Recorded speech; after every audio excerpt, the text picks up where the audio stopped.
मी पुणेला राहते.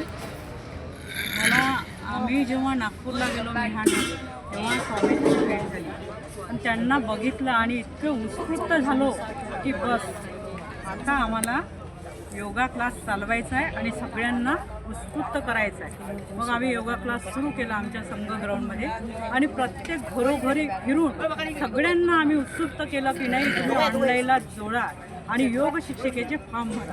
आमच्या ह्या मैत्रिणी सगळ्या मिळून आम्ही योग शिक्षिका केल्या, ऑनलाईनला जोडलो, फॉर्म भरले आणि त्याच्यापासून आम्ही एवढे शिकलो का आज खूपच ट्रेन झालो आणि शिकवू शकतो, क्लास घेऊ शकतो आणि माझा क्लास ऑलरेडी आहे संघ ग्राउंडमध्ये.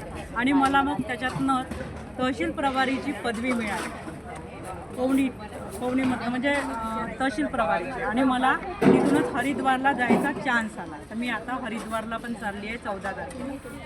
आणि स्वामीजींना भेटणार इतका आनंद होते मला की जे मला स्वामीजींना मी गुरु मानलेला त्यांना मी केव्हा केव्हा भेटते आणि केव्हा केव्हा नाही असं वाटतं. आणि इथे परमात्मा देव नाही पाहिलं तर इतका आनंद झाला की आनंद माझा गगनात मावत नाही आहे. 2 दिवस हे कसे वाटले मला, खूप असे स्वर्गात आल्यासारखं वाटत आहे मला. खूप मस्त आनंद होऊन राहिला.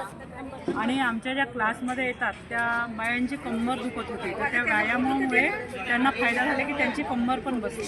आमच्या ज्या प्राणायाम क्लासमध्ये येतात त्यांना कंबरेचा त्रास होता तर त्यांना तो फायदा पण होतो. एवढं बोलून मी 2